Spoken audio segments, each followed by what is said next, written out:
உழுந்தாச்சாதான் கரெக்டாக ஓட்ட முடியும். பரவாயில்ல, முதல்ல ஓட்டும் போது இப்படி உளுந்து தான் கரெக்டாக பழக முடியும். ஓகே ஓகே ஓகே தாத்தா நான் பண்ணிட்டேன். ஓகே பரவாயில்ல. இது நீ ஓட்டல, அவ்வளோதான்.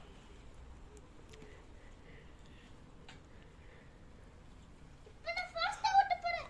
தாத்தா நான் ஃபாஸ்டா ஓட்டுறேன்.